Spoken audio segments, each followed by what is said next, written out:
Rapidez y comodidad. Dos de las cosas que hemos disfrutado usando el transporte aéreo desde 1903, cortesía de los hermanos Wright. Sin duda, los aviones facilitan nuestro transporte diario con solo cabeceo, guiñada y balanceo, pero a veces el gran pájaro pierde el equilibrio y se estrella de forma devastadora. Aunque todos los accidentes son malos, algunos son peores. En este video, hablaremos de los 7 peores accidentes aéreos de la historia.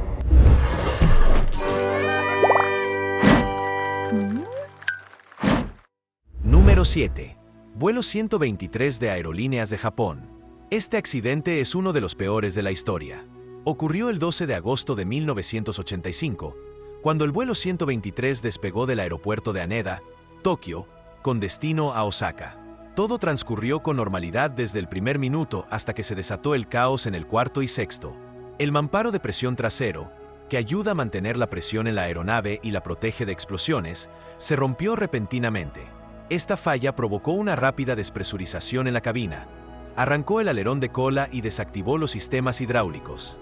Estos son simplemente los elementos que permiten a los pilotos controlar los demás mecanismos del avión. En otras palabras, sin estas funciones esenciales, los pilotos se quedaron con un avión prácticamente imposible de pilotar. Antes de que pudieran siquiera pensar en salir del apuro, la aeronave comenzó a girar sin control durante unos aterradores 32 minutos. Tras una lucha desesperada, los pilotos, lamentablemente, perdieron la batalla y el avión se estrelló contra la ladera del monte Ogura. 505 pasajeros, además de 15 tripulantes, fallecieron, mientras que solo 4 sobrevivieron. Tras la investigación del caso, se determinó que la causa de la rotura del mamparo fue una reparación inadecuada tras un incidente ocurrido más de 7 años antes del accidente. Esto provocó que las autoridades endurecieran las normas y políticas de reparación de aeronaves para garantizar que un desastre de esta magnitud, fácilmente evitable, no volviera a ocurrir. Número 6. Desastre del aeropuerto de Tenerife. Si bien los accidentes aéreos son comunes cuando hablamos de accidentes aéreos, este ocurrió en la pista. El accidente involucró a dos 747 con pasajeros muy cargados que colisionaron en la pista. Estos aviones eran operados por KLM y Pan American World Airways. Ambos aviones se habían desviado al aeropuerto ese día y se preparaban para despegar y continuar su viaje a Gran Canaria. Ese día, el avión de KLM operaba desde Amsterdam Schiphol a Gran Canaria. A bordo viajaban 2 aviones de Pan Am, con 34 pasajeros y 14 tripulantes, que despegaban de Tenerife. El avión operaba de Los Ángeles a Nueva York JFK y luego a Gran Canaria, con 380 pasajeros y 16 tripulantes a bordo. Desafortunadamente, el 27 de marzo de 1977, una serie de imprevistos impidió que los 2 aviones se encontraran en la misma pista y no pudieran verse. La primera fue que ninguna de las aeronaves estaba prevista inicialmente para ese aeropuerto. Junto con varias otras aeronaves, desviadas del cercano aeropuerto de Gran Canaria Las Palmas debido a una alerta terrorista, explotaron en la terminal, hiriendo a 8 personas. Los movimientos independentistas canarios se atribuyeron el ataque y se advirtió sobre un segundo atentado en el lugar. Para ello, todas las aeronaves entrantes fueron desviadas al aeropuerto de Los Rodeos, mucho más pequeño.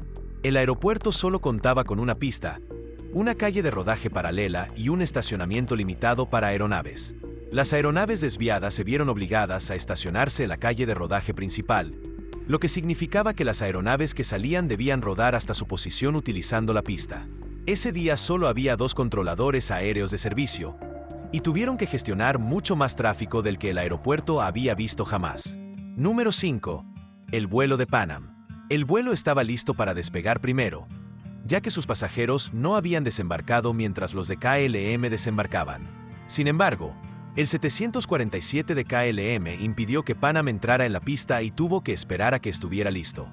De hecho, el ingeniero de vuelo y el copiloto abandonaron la aeronave para medir la distancia de seguridad, pero determinaron que no podían pasar, por lo que tuvieron que esperar. Esto se retrasó aún más porque el vuelo de KLM repostó completamente antes de despegar, una decisión que resultó fatal al final. El copiloto y el ingeniero de vuelo habían sugerido repostar en Las Palmas, pero el capitán insistió en lo contrario. A las 16:56, la torre autorizó al avión de KLM a rodar por la pista y alinearse para el despegue en el otro extremo. A las 17:02, dio instrucciones al avión de Pan Am para que iniciara el rodaje por la pista y desalojara el avión en la tercera salida. Hasta el momento, nada inusual para una zona aeroportuaria con mucha actividad, que tenía que usar la pista para el rodaje y la salida de vuelos. Sin embargo, el avión de Pan Am no tomó la tercera salida. Esto habría requerido 2 giros de 148 grados para llegar a la calle de rodaje principal. No está claro por qué se le ordenó esto, pero con visibilidad reducida e instrucciones poco claras, Pan Am continuó rodando por la pista hacia la cuarta salida. Los verdaderos problemas comenzaron cuando la torre dio a KLM instrucciones de salida, pero no la autorización de despegue. El capitán soltó los frenos y aceleró cuando la respuesta de la torre, donde no se veía la pista debido a las nubes, fue: «Prepárense para el despegue. Los llamaré». La tripulación de KLM probablemente perdió parte de esta comunicación debido a interferencias de radio. Al mismo tiempo, la tripulación de Pan Am comunicó por radio: «Seguimos rodando por la pista». La superposición impidió que la tripulación de KLM escuchara ninguno de los mensajes críticos. Y de nuevo, debido a la niebla, los dos aviones no pudieron verse. No fue tan grave, ya que había otra posibilidad de abortar el despegue. La siguiente comunicación de la torre solicitó al avión de Pan Am que informara cuando estuviera despejado de la pista. Esto se escuchó en la cabina de KLM, y el ingeniero de vuelo preguntó 2 veces a los pilotos si la otra aeronave estaba libre, pero no se tomó ninguna medida.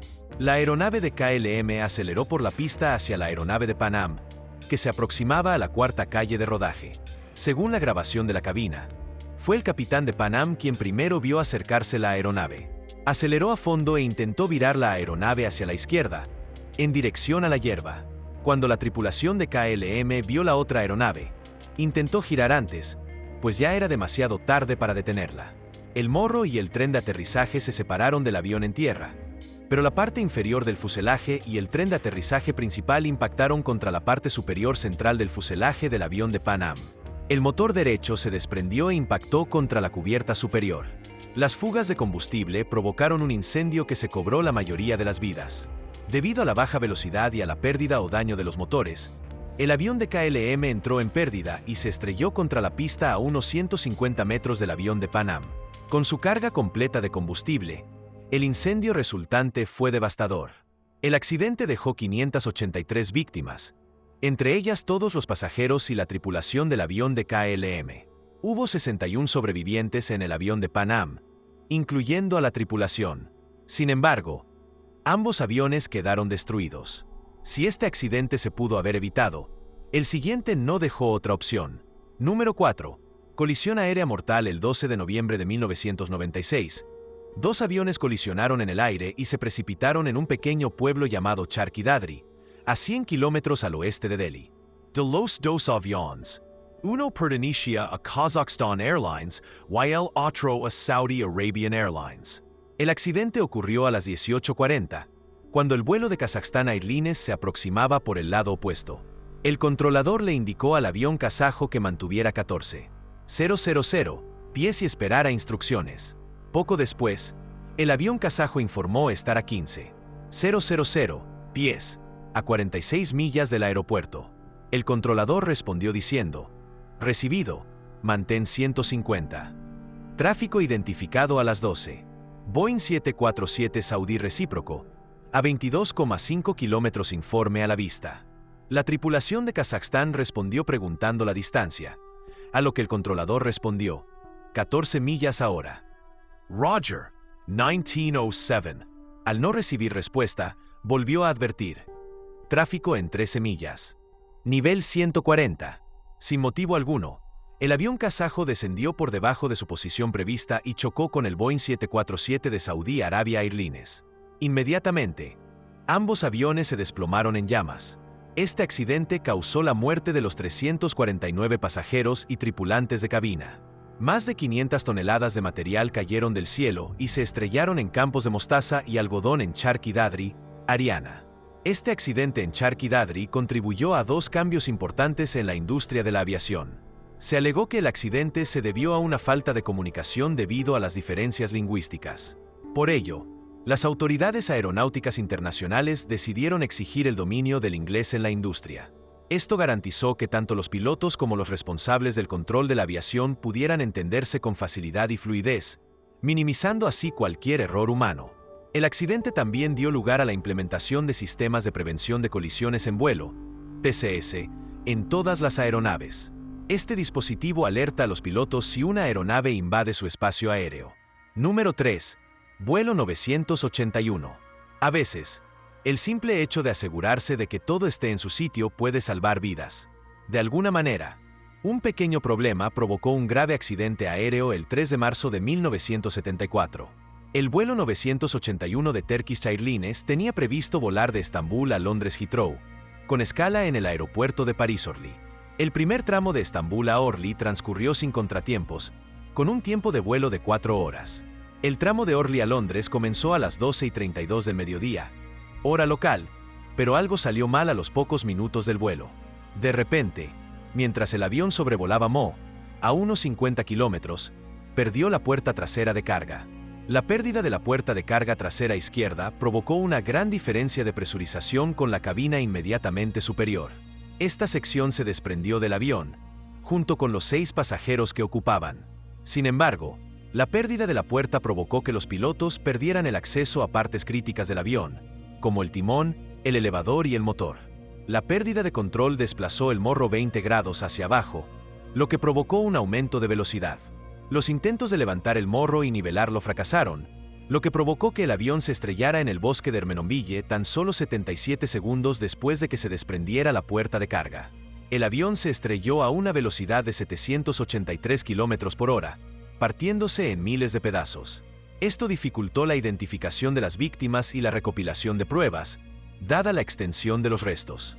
En total, fallecieron las 346 personas a bordo, es decir, 11 tripulantes y 335 pasajeros. Tras la investigación, se esclareció que la causa fue un fallo de diseño y que los ingenieros de tierra no se aseguraron de que la puerta estuviera cerrada antes del despegue. En particular, la bisagra de la puerta trasera de carga del avión no se había colocado correctamente y los pasadores de seguridad no estaban en su sitio. Esto provocó que, al cruzar los 300 metros de altitud, los pestillos cedieran y la puerta se abriera. Ese día, Turkish Airlines no contaba con ingeniero en tierra en Orly, por lo que el manipulador de equipajes Mohamed Mahmoudi tuvo que cerrar la puerta. Tras seguir el procedimiento básico, la luz de advertencia de la cabina se apagó y supuso que la puerta se había cerrado correctamente. En realidad, los pasadores de seguridad no estaban enganchados y la luz de la cabina era un falso indicador. Número 2. Vuelo 447 de Air France. El 31 de mayo de 2009, el vuelo 447 de Air France estaba programado desde el Aeropuerto Internacional Galileo de Río de Janeiro, RJ, Higue, Brasil, hasta el Aeropuerto Charles de Gaulle de París, CDG, Francia, como de costumbre. Lo que nadie sabía era que sería su último vuelo. 216 pasajeros y 12 tripulantes a bordo del AF 447 despegaron de Río de Janeiro. No ocurrió nada particularmente destacable durante el ascenso inicial a 35,000 pies, bordeando la costa brasileña.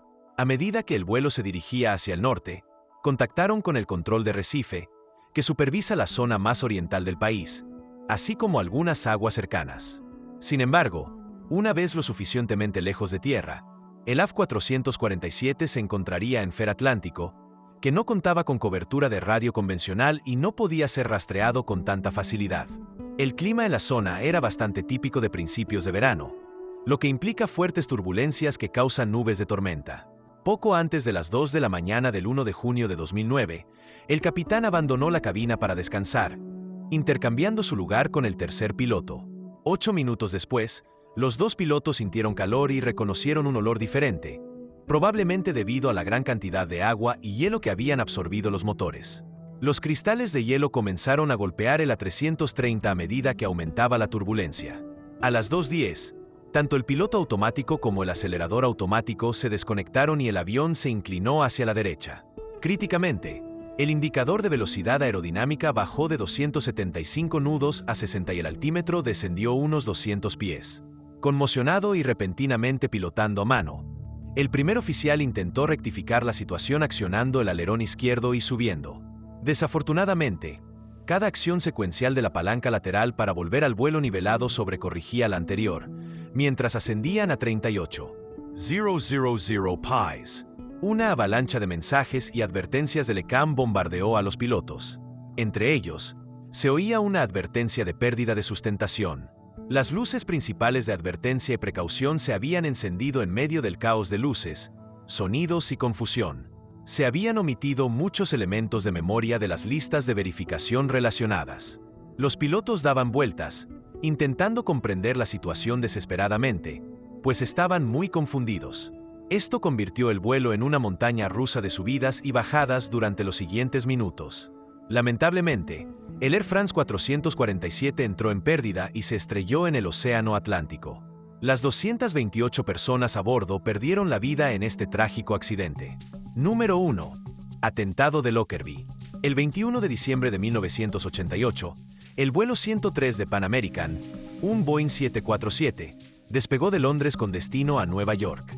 Mientras ascendía en su trayectoria de vuelo hacia el norte, explotó sobre la ciudad de Lockerbie, en la región de Dumfries y Galloway, al suroeste de Escocia. Esta explosión mató a 270 personas de 21 países. Al principio, parecía que algo salió mal con el avión, pero una investigación posterior reveló que se debió a una grabadora de radio colocada dentro de una maleta en la bodega de carga delantera. La explosión abrió un agujero de 50 centímetros en el lado izquierdo del fuselaje. Según la investigación, no se habían iniciado procedimientos de emergencia en la cabina ni se registró ninguna llamada de socorro. Solo se escuchó un silbido de 180 milisegundos cuando la explosión destruyó el centro de comunicaciones de la aeronave.